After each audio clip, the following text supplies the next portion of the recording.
Hello दोस्तों, स्वागत है आप सभी का एक बार फिर से आपके अपने यूट्यूब चैनल कॉम्पिटिटिव फंडा पर।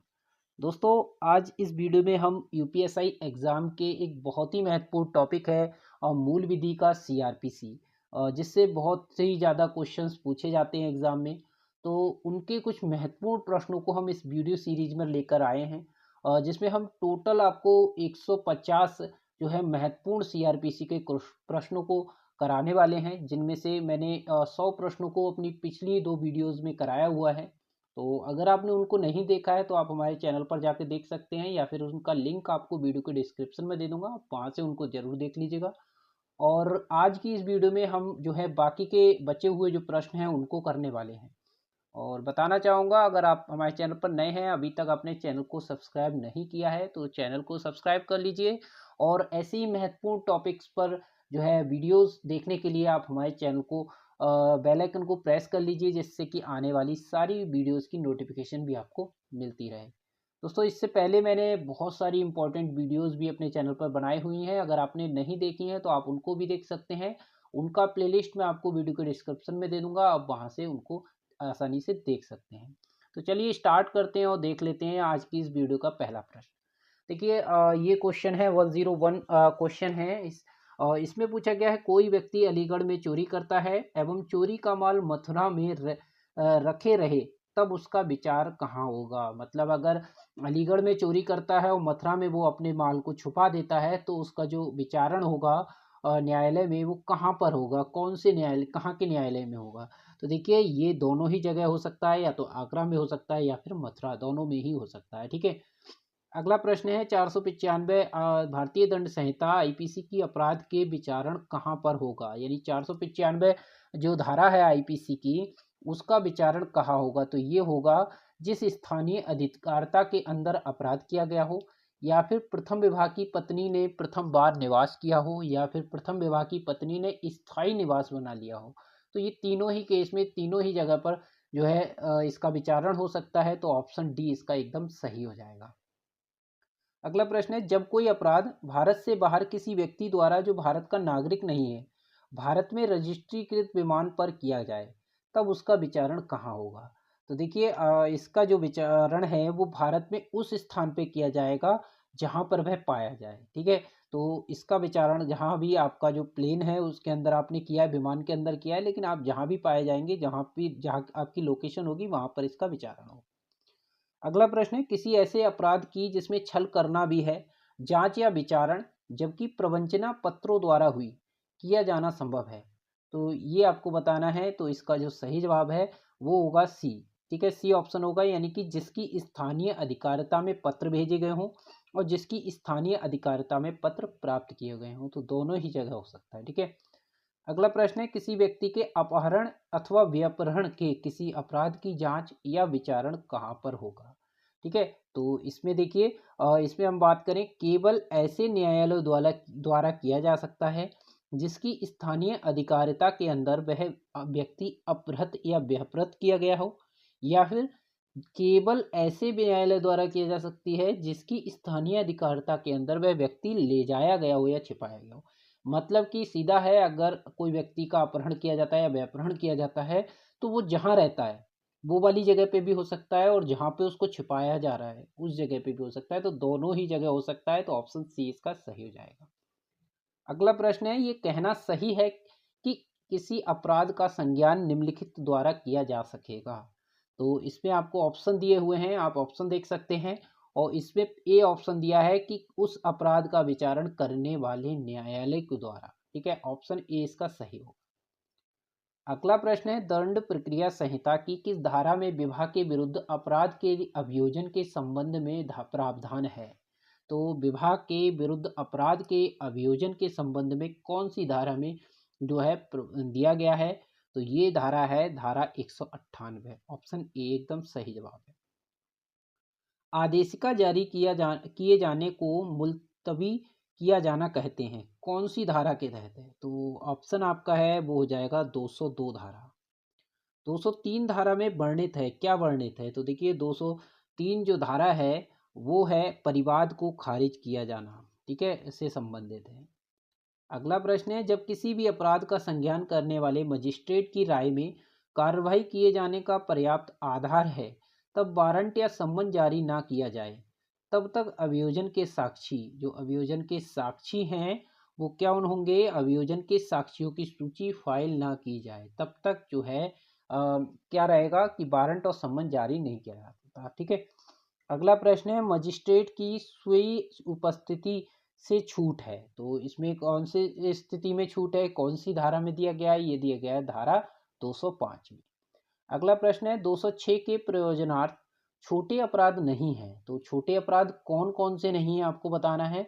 तो देखिए इसका जो सही जवाब है वो है आपका जो मोटर यान अधिनियम 1939 के अधीन, जिसमें बिना हाजिर हुए दोषी होने के अभिभावक पर दोष सिद्धि का प्रावधान है, ये छोटे अपराध के अंतर्गत नहीं आता। बाकी अगर हम बात करें जो केवल 1000 रुपये का जुर्माना दंडनीय हो, ये छोटा अपराध रहता है। ठीक है, तो ऑप्शन बी इसका सही जवाब हो जाएगा।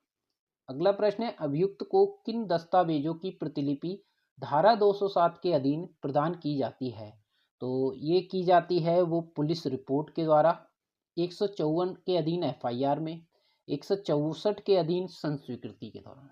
तो इन तीनों ही केस में जो है उसको दस्तावेज की प्रतिलिपि जो है अभियुक्त को दी जाती है। तो एक तो एफआईआर जब कराते हैं उसकी एक रिपोर्ट मिलती है, एक ठीक है, एक पुलिस रिपोर्ट जब कराते हैं तब होता है, और 164 में जब संस्वीकृति कराई जाती है तो उसकी भी एक कॉपी अभियुक्त को दी जाती है। इन तीनों केसेस में होता है, तो ऑप्शन डी इसका सही जवाब हो जाएगा। अगला है, सेशन न्यायालय द्वारा विचारणीय अन्य मामलों में धारा 208 के अधीन किन दस्तावेजों की प्रतिलिपि दी जाती है। तो इसकी अगर हम बात करें तो यह है 200 और 202 के अधीन लेखबद्ध कथन, या फिर धारा 161 और 164 के अधीन लेखबद्ध जो कथन है, उन दोनों ही केसेस में प्रतिलिपि दी जाती है, यानी ऑप्शन सी सही हो जाएगा। अगला प्रश्न है, आरोप धारा 211 की अंतर वस्तु नहीं है। तो धारा 211 की अंतर वस्तु कौन सी नहीं है आपको बताना है। तो देखिए अगर हम बात करें तो ये उस अपराध का कथन जिसका आरोप है, ये इसकी अंतर वस्तु है। अपराध का संक्षिप्त परिभाषा भी है, वह विधि और विधि के वह धारा जिसके विरुद्ध अपराध किया जाना कथित है। लेकिन अगर हम बात करें अभियुक्त का निवास स्थान जो है 2011 की अंतर्वस्तु के अंतर्गत नहीं आता, ऑप्शन डी सही हो जाएगा। अगला है, कब अपराध किए जाने की रीति कथित की जानी चाहिए। तो देखिए इसका जो सही जवाब होगा वो होगा ऑप्शन ए, यानी जब मामला इस प्रकार का है कि धारा 211 और धारा 212 में वर्णित विशिष्टतियां अभियुक्त को उसकी जिसका उस पर आरोप है पर्याप्त सूचना नहीं देती है। तो ऐसे स्थिति में जो है जो किए जाने की अपराध किए जाने की रीति कथित की जानी चाहिए। ठीक है। अगला है, गलती को केवल तब ही तात्विक माना जाएगा, कब माना जाएगा। ये ऑप्शन इसकी अगर हम बात करें तो ऐसी गलती या लोप जिसमें अभियुक्त वास्तव में भुलावे से में पड़ गया हो, या फिर उसके कारण न्याय ना हो पाया हो। तो दोनों ही केस में जो है तात्विक माना जाएगा उसकी गलती को। अगला है, न्यायालय तब आरोप परिवर्तित कर सकेगा, कब आरोप को परिवर्तित कर सकता है। तो ये निर्णय सुनाए जाने के पूर्व। ठीक है, कब आरोप को परिवर्तित कर सकेगा। अगला, 1 वर्ष में किए गए कितने अपराधों के लिए आरोप एक साथ लगाए जा सकते हैं। तो इसकी संख्या आपको बतानी है।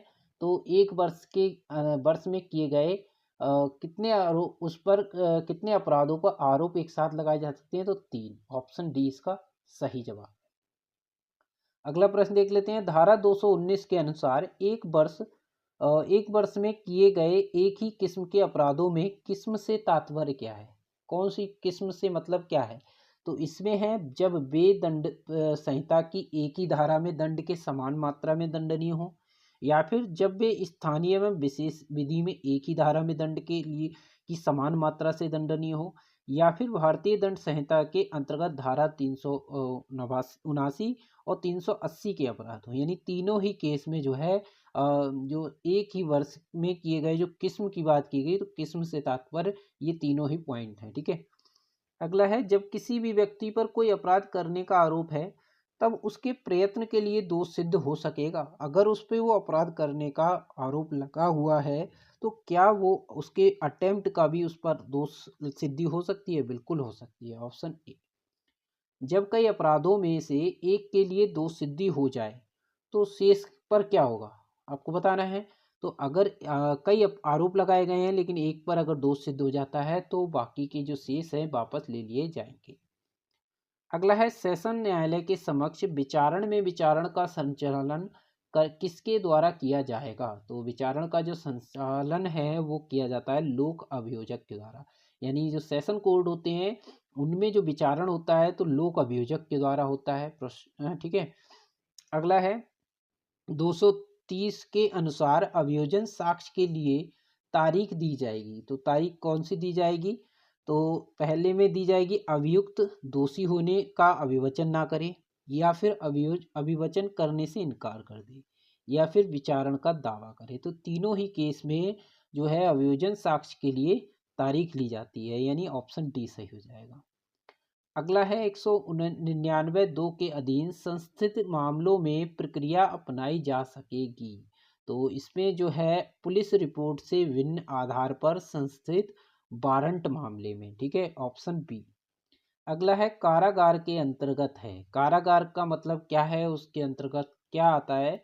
तो ये है ऐसे कोई स्थान जिसे राज्य सरकार ने साधारण या विशेष आदेश द्वारा अतिरिक्त जेल घोषित किया हो, कोई सुधारालय, बोस्टर्न संस्था, यानी कि सभी जो इसका सही जवाब हो जाएगा। कारागार के अंतर्गत ये तीनों ही आती हैं।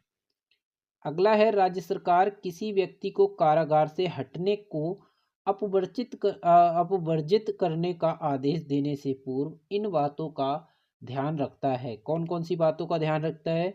तो वो है उस अपराध का स्वरूप किसके जिसके लिए उसे निरुद्ध किया गया हो, या फिर लोक व्यवस्था में विघ्न की संभावना है या नहीं है। लोक विघ्न में साधारणता देखना होता है। तो अगर उसको जो है उसको कारागार से हटाने के लिए अगर कोई याचिका डाली गई है और या कारागार से मुक्त करने की, ठीक है, तो उस पर विचार जो पॉइंट किए जाते हैं तीनों ही किए जाते हैं, यानी ऑप्शन डी हमारा सही हो जाएगा। अगला है कारागार का भारसाधक अधिकारी इन स्थितियों में आदेश को कार्यान्वित ना करेगा। कब नहीं करेगा। तो ये अगर हम देखें तो यह है बीमारी के कारण हटाए जाने योग्य नहीं, या फिर विचारण के लिए सुपुर्दगी के अधीन, या फिर ऐसे व्यक्ति जिसके राज्य सरकार द्वारा दिया गया कोई आदेश लागू होता हो। तीनों ही केस में जो भार साधक अधिकारी होगा कारागार का, ठीक है, उसके स्थिति में आदेश को कार्यान्वित नहीं किया करेगा। ठीक है, ऑप्शन डी इसका सही जवाब है। अगला है कब साक्षियों को हाजिर होने से अभिमुक्ति दी जाए और कमीशन जारी किया जाए, वर्णित है। ठीक है, तो ये है धारा 284 में, ऑप्शन बी। अगला है दंड प्रक्रिया संहिता की किस धारा के अधीन साक्षी की भाव भंगिमा को अभिलक्षित करने का उपबंध है। तो कौन सी धारा में है। तो ये है 280 धारा के अंतर्गत। अगला है किस न्यायालय के समक्ष विचारण में जब प्रतिनिधित्व प्लीडर द्वारा ना किया जाए तब न्यायालय राज्य व्यय पर प्लीडर उपलब्ध कराएगा। तो ये कौन है, ये कराएगा सेशन न्यायालय। ठीक है, किस न्यायालय में समक्ष विचारण में अगर प्लीडर नहीं है तो न्यायालय जो है उसे प्लीडर उपलब्ध कराएगा। ये ऐसा कौन से न्यायालय में होता है, सेशन कोर्ट में। अगला है धारा 306 किन अपराधों को लागू है, किन अपराधों में लागू होती है 306 धारा। तो 306 की अगर हम बात करें तो ये होती है कारावास जिनके अपराध 7 वर्ष या उससे अधिक कठोर दंड से दंडनीय अपराध हो, या फिर दंड विधि संशोधन अधिनियम 1952 के अधीन नियुक्त विशेष न्यायाधीश के न्यायालय द्वारा विचारणीय अपराध। तो तीनों ही केस में, दोनों ही केस में जो है 306 के अपराधों का लागू होना होता है, और ये ऑप्शन सी इसका सही हो जाएगा। किस धारा में अभियुक्त की परीक्षा करने की शक्ति दी गई है। तो ये अभियुक्त की जो परीक्षा है वो धारा 313 में की जाती है। किस धारा के अपराध का समन न्यायालय के पूर्व अनुज्ञा बिना किया जा सकेगा। तो न्यायालय के बिना भी उसका समन जारी किया जा सकता है। ये है 426 और 427। निर्णय सुनाए जाने से पहले कौन न्यायालय की सम्मति से अभियोजन वापस ले सकेगा, कौन ले सकता है। तो ये है लोक अभियोजक। ठीक है, लोक अभियोजक जो है अभियोजन वापस ले सकता है न्यायालय की सम्मति से। प्रक्रिया जब मजिस्ट्रेट पर्याप्त कठोर दंड नहीं दे सकेगा। तो बताना है कौन सी धारा में दी गई है ऐसी प्रक्रिया। तो वो दी गई है धारा 325 में। अगला है इन अपराधों का विचार बंद कमरों में किया जाएगा। कौन से अपराधों का बंद कमरे में किया जा सकता है? 376, 376 ए, 376 बी, 376 सी और 376 डी। इनका जो विचारण होता है वो बंद कमरे में होता है। ठीक है। अगला है न्यायालय का खुला होना धारा है। कौन सी धारा में दिया गया है न्यायालय का खुला होना? ये है धारा 327। सुमेलित करना है अन्वेषण या विचारण के लंबित रहने तक पागल का छोड़ा जाना। और दूसरा है जांच या विचारण का पुनः चालू करना और अभियुक्त के पागल होने की दशा में प्रक्रिया। ये सारी दी हुई हैं। तो इसमें आप ये देख रहे होंगे नीचे धाराएं दी हुई हैं आपको, धारा 331, 330, 328। तो इसका मैचिंग कराना है। तो अगर हम बात करें जैसे अगर हम अन्वेषण या विचारण के लंबित रहने के पागल का छोड़ा जाना, ये जो दिया गया है वो धारा 330 में है। और अगला है जांच या विचारण का पुनः चालू होना, ये है धारा 331 के अंतर्गत। और अभियुक्त के पागल होने की दशा की प्रक्रिया जो है 328 में दी गई है। ठीक है। तो आपका जो ऑप्शन बन जाता है 330 यानी 213, 213 आपका जो ऑप्शन है, आप नीचे देखेंगे ऑप्शन ए सही हो जाएगा। अगला है मिथ्या साक्ष्य देने पर संक्षिप्त विचारण की प्रक्रिया का प्रावधान है। कि प्रावधान जो है किस में दिया गया है? ये दिया गया है धारा 344 में। निर्णय किस प्रकार से सुनाया जाएगा? तो ये किस में बताया गया है? ये बताया गया है ए ऑप्शन यानी देकर सुनाया जाएगा। ठीक है। निर्णय जो है निर्णय जो है देकर या फिर पढ़कर या समझाकर सुनाया जाएगा। ठीक है। तीनों ही केसेस में रहता है इसमें। अगला है कब किसी अभियुक्त ने से निर्णय सुनने के लिए स्वयं हाजिर होने की अपेक्षा ना की जाएगी? तो ये है जब विचारण के दौरान उसे वैयक्तिक हाजिरी से अभिव्यक्ति दी गई हो, या फिर दंडादेश केवल जुर्माने का हो, या फिर उसे दोष मुक्त किया गया हो। तो ऐसे तीनों ही केसेस में उसको हाजिरी जो है अभियुक्त की हाजिरी जरूरी नहीं है। तो ऑप्शन डी जो है इसका सही जवाब हो जाएगा। अगला है जब किसी व्यक्ति को मृत्यु दंडादेश दिया जाता है, तब वह दंडादेश वह निर्देश देगा कि उसे गर्दन में फांसी लगाकर तब तक लटकाया जाए जब तक उसकी मृत्यु ना हो जाए। ऐसा कौन सी धारा में दिया गया है? तो ये दिया गया है धारा 354(5) में। ठीक है। अगला है पूर्ववर्तन दोष सिद्धि व्यक्ति अपराधी को कितनी अवधि तक पते की सूचना दिए जाने का आदेश हो सकता है? तो ये है 5 वर्ष। ठीक है। पूर्ववर्तन जो दोष सिद्ध अपराधी है उसको 5 साल तक उसको अपने पते की जानकारी देने के लिए आदेश जारी हो सकता है कि वो अपना एड्रेस बताए कि वो इस समय कहाँ निवास कर रहा है। ठीक है। अगला है कौन से अपराध के लिए पते की सूचना देने का आदेश दिया जा सकेगा? तो कौन से अपराध के लिए दिया जा सकता है? तो ये है भारतीय दंड संहिता आईपीसी की धारा 215, आईपीसी की धारा 489 का खा और गा और घा, और आईपीसी की अध्याय 12 और 17 के अधीन 3 वर्ष या उससे ज़्यादा के कारावास से दंडनीय अपराध होते हैं। इन तीनों ही केस में जो है उनके पते की सूचना देने का आदेश जारी किया जा सकता है। तो इसका जो सही जवाब हो जाएगा वो ऑप्शन डी। अगला है निराधार गिरफ्तार कराए गए व्यक्ति को कितना प्रतिकर दिलाया जा सकता है? तो देखिए निराधार गिरफ्तार किए गए कोई भी व्यक्ति है उसको प्रतिकर जो मिलेगा वो 1000 रुपये तक दिलाया जा सकता है। असंज्ञेय मामलों में खर्चा ना दिए जाने पर कितना कारावास हो सकता है? तो ये जो है कारावास 3 दिन सादा कारावास हो सकता है अगर वो असंज्ञेय अपराधों में खर्चा नहीं देता है तो। अगला है कब मृत्यु अभियुक्त व्यक्ति की के साथ अपील का उपशमन ना होगा? तो ये जो है वो है जब केवल जुर्माना हो, तब अभियुक्त व्यक्ति की जो मृत्यु के साथ अपील का उपशमन नहीं होता। ठीक है। उच्च न्यायालय को निर्देश की धारा कौन सी है? उच्च न्यायालय को निर्देश की जो धारा दी गई है वो है 395। और इस वीडियो का आखिरी प्रश्न है, इसमें पूछा गया है धारा 401 में क्या है? तो धारा 401 जो है वो है उच्च न्यायालय को पुनरीक्षण की शक्तियां प्रदान करता है। ऑप्शन बी जो है इसका सही जवाब हो जाएगा।